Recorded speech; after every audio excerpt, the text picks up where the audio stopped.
Welcome to Technically Speaking, the show for the technically challenged. I'm asked a lot of questions from some of our viewers and friends and family all about things like computers and cell phones, but probably the ones I'm asked the most often have to do with communication, whether it's texting or phoning or some way that we're all trying to reach out to one another. We just get stymied with all these technological things that are out there. But there are some really nice ones that we're going to mention today.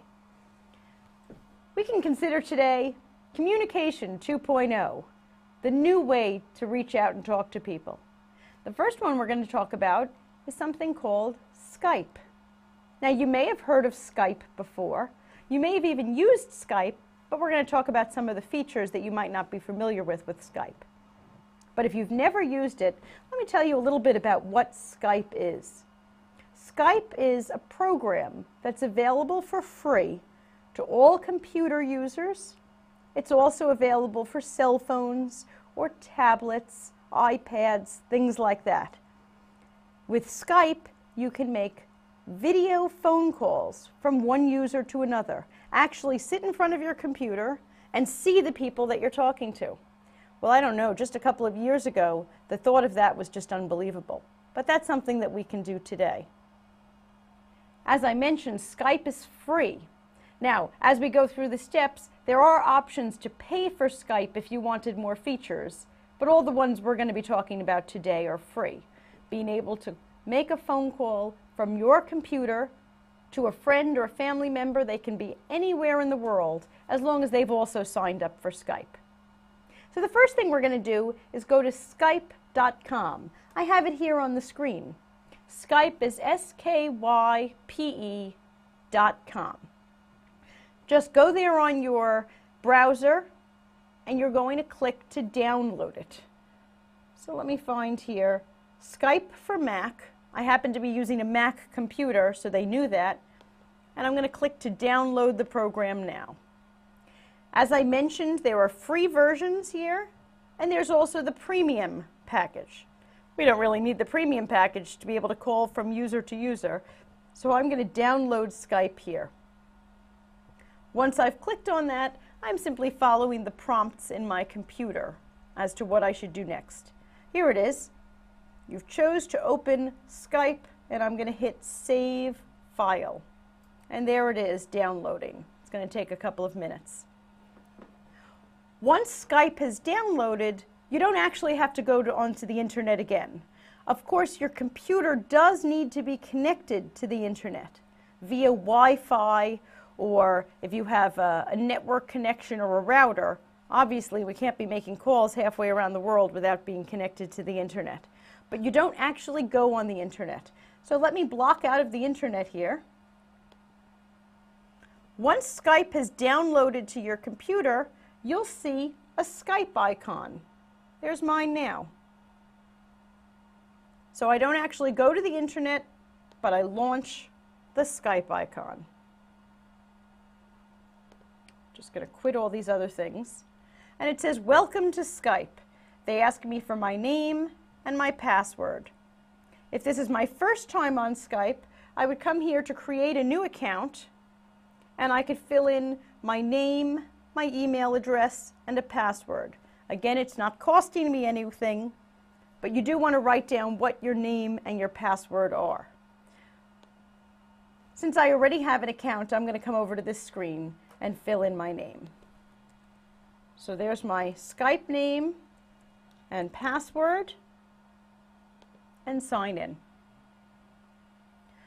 Once I've signed into Skype, I'll be able to see all the people that I've communicated with. And of course, little pictures of them, because this is a video call. If I want to add somebody to my contact list, I would simply come here and add contact. I could write somebody's name. I could write their screen name if they've told me. Or if I'm calling someone's telephone, because you can call a telephone with Skype also, I would enter their telephone number there. But I already have some contacts here saved. And let's place our first phone call. All we do is click on Contacts, and here are some people that I've already added to my contact book. I would pick one, And my choices here are to simply, the little bubble, send them a message, make a video call, or make a telephone call. Well, we might as well see who we're talking to. Let's make a video call.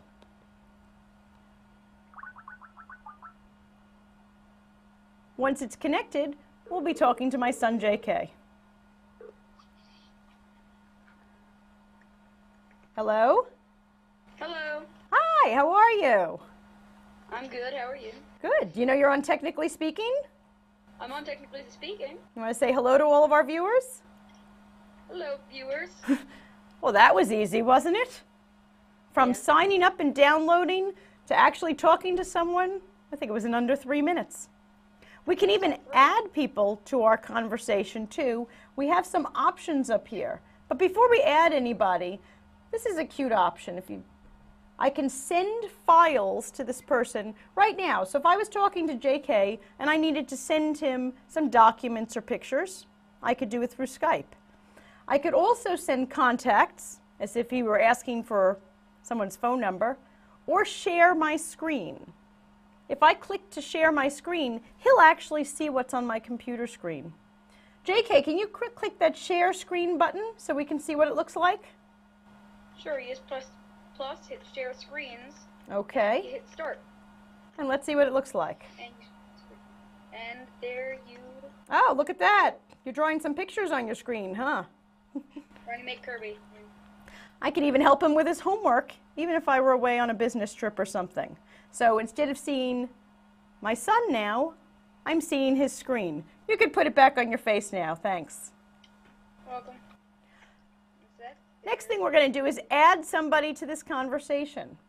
I just come over here where it says add people to the conversation. I'm going to click on my younger son, Connor. Let's see if he's home and in front of a computer. Connor, are you there? Ah, Connor is there. Hi, Connor.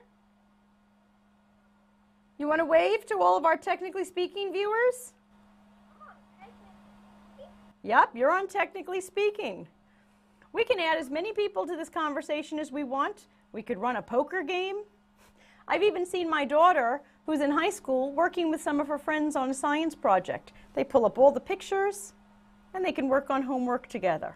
So it's a great free way to keep in contact with people that you don't see very often. If you have grandchildren who live across the country, or you just want to visit with a special pet, Skype is a great way to do that. Thanks for visiting, guys. Thank you for having us. You're Bye. welcome. Bye. Another fun thing that you can do with Skype is you can actually use it for a home surveillance camera. If you have a computer that you can set up at home, let's say you have a new puppy who keeps jumping on the couch, just point the computer towards the couch. When you go to work, you can Skype call that computer, yell at the puppy, see what's going on. People set up computers all over their house, so when they go on vacation, they can just shoot a Skype call over and make sure that everything's okay. The possibilities are limitless. And as I said, great way to keep in contact with people, visit with grandchildren or children who are away at college, help with homework, a million different uses, and all free. So just go to skype.com and you can get started on Skype. Next, we're going to talk about texting and email tips.